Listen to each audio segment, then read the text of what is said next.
For this work, Little Calumet River system located in northwest Indiana is used. This watershed is located in the southern tip of Lake Michigan. This river system is located in the southern suburbs of Chicago. Harditch tributary drains 71 square miles. During 2008, due to the Hurricane Storm Ike, a major flood occurred in this river system. Huge property damages were reported from local communities, include Dyer, Sherryville, Hammond, Highland, and Munster. Due to this flood, one of the busiest interstate corridor, I-80-94, was closed for a week. This picture shows the flooding occurred in the intersection of I-80-94 and Kennedy Avenue. The highway and nearby buildings were damaged. This picture is taken near Wicker Park, seat of Munster, showing the serious condition. This picture shows the flooding effect at Interstate I-80 led to a week shutdown. Using a user-friendly virtual 3D model, a simulation was conducted for this system. The flood simulation model was created using three-stage modeling process. Watershed rainfall runoff process simulated using HHMS software. The flow hydraulics through the creek was simulated using a HACRAS model. The water elevation data were derived from the HACRAS software model. HACRAS and HHMS software are public domain software and freely downloadable from the U.S. Army Corps of Engineers website. It allows you to run steady and unsteady flow simulations. Civil engineering students went to various streets and bridges and did field survey to measure the cross-sections to construct HACRAS model. Unsteady flow simulation was done using flow data results from HHMS model. Results of HACRAS model was documented and used as an input to the virtual 3D program developed in Unity platform.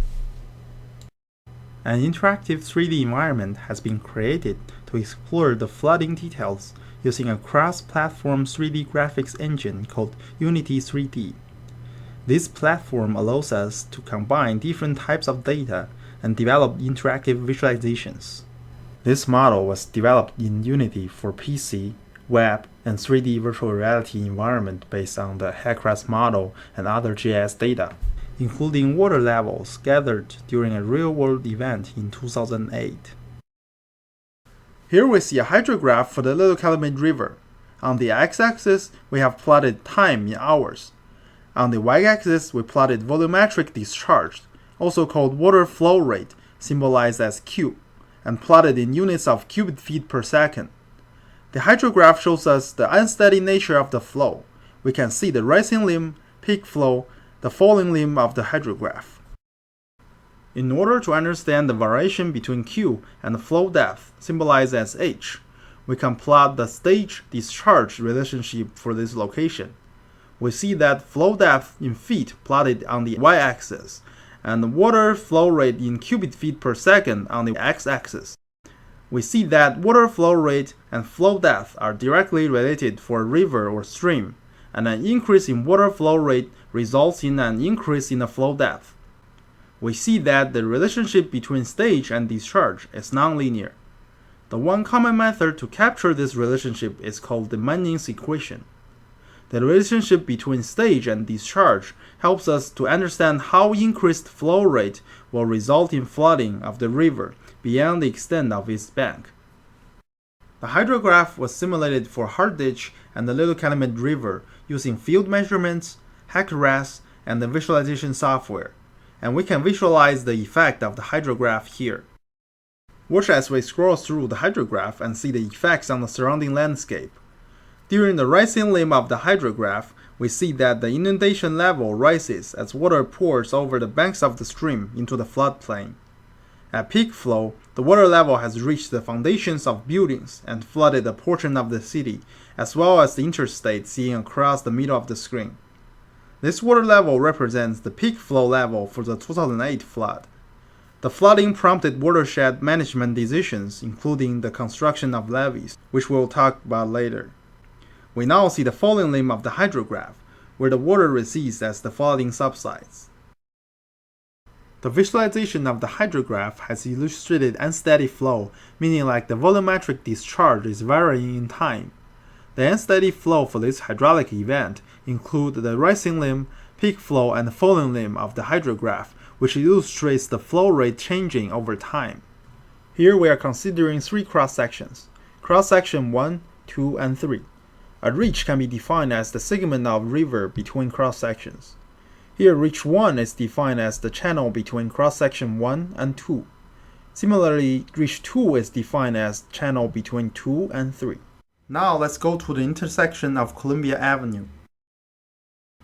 As shown, the local community has significant flooding from the disaster.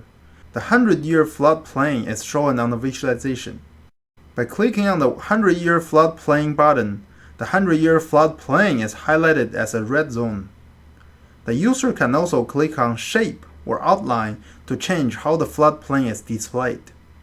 We can see that the extreme event in 2008 produced a flood with a recurrence interval of 100 years.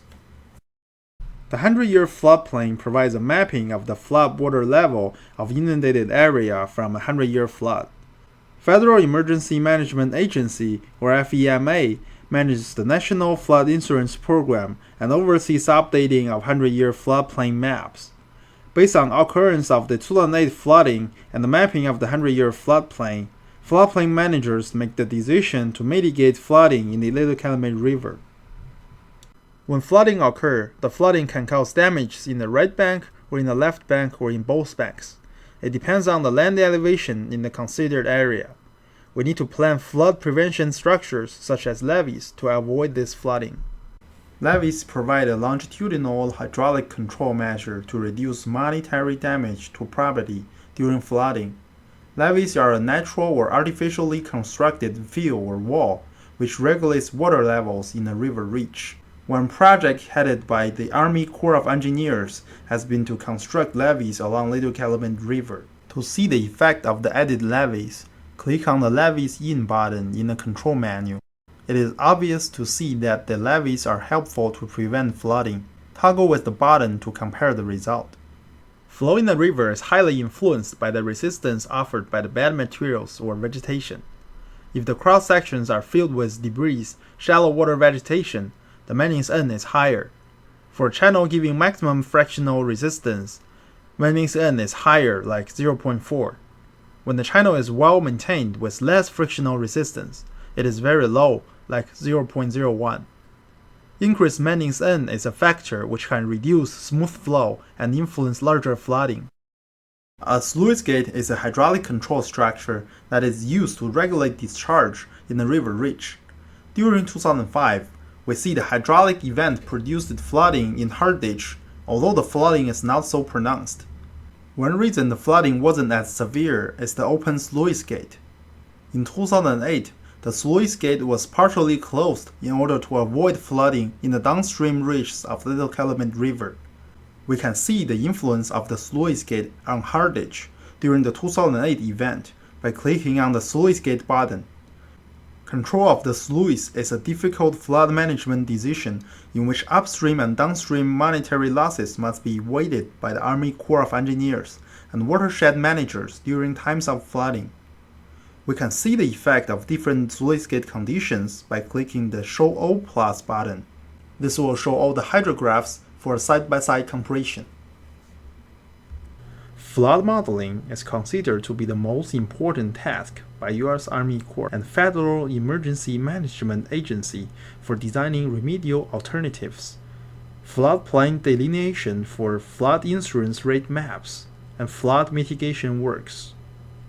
In most civil engineering programs, it is not economically viable to develop a physical laboratory set up to simulate flood scenarios involving levees branch, structure, and pumping station failures. In addition, traditional flood routing case studies and floodplain mapping were handled using classroom learning examples, two-dimensional geospatial data handling, and project works. Connecting students to real-world problems and helping them understand the different flooding scenarios is extremely difficult. Thus, the recent advance in computer-based interactive virtual 3D modeling applications will be very suitable in facilitating students' learning in this regard.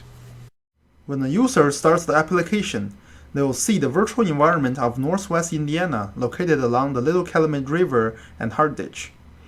The user can use the keyboard and mouse to move around and fly through the environment to examine details of any point of interest.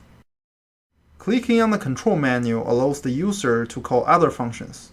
In the main menu, all roads intersections crossing the river are listed, along with the water elevation. The buttons labeling the intersections are highlighted red to show which one is nearest to the user's current location. The user also has the ability to click on any intersection's name to quickly jump to that area. The More Function button will bring up additional options. Here, the user can control their height and movement speed or start a tour following a predetermined route.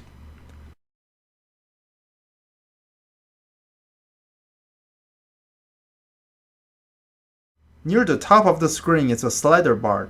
The user can adjust the slider to control the time value, which will be reflected in the water level shown in the environment. In addition, clicking on the Flow Plot button will pop up a hydrograph for the nearest river cross-section, displaying the water flow and elevation data. Using the time slider and hydrograph together provides the user with an intuitive interface for examining flood effect and finding peak value. Here we see the connection between the hydrograph and the visualization very clearly. We see the unsteady flow nature of the hydraulic event. The user can turn on status display by clicking on the Show Status button near the bottom of the screen. The user's current status, such as altitude and longitude, are displayed. This helps the user to self-locate and check river behavior. The elevation of any local ground or water surfaces can be viewed by clicking with the left mouse button. The local elevation is shown at the bottom of the screen labeled as elevation. The user can also measure distance between 2 points in the environment. This can be accomplished by holding the T key while clicking the first location, which will be marked with a yellow dot. Then release the T key and click the second location. The distance between the 2 points will be shown at the bottom of the screen labeled as distance. The time display shown near the top of the screen indicates this data is currently from the 2008 flood. A user can import new data to simulate different additional events. For example, we can import new data from a hydraulic event in 2005 in order to make some comparison with the hydraulic event during 2008.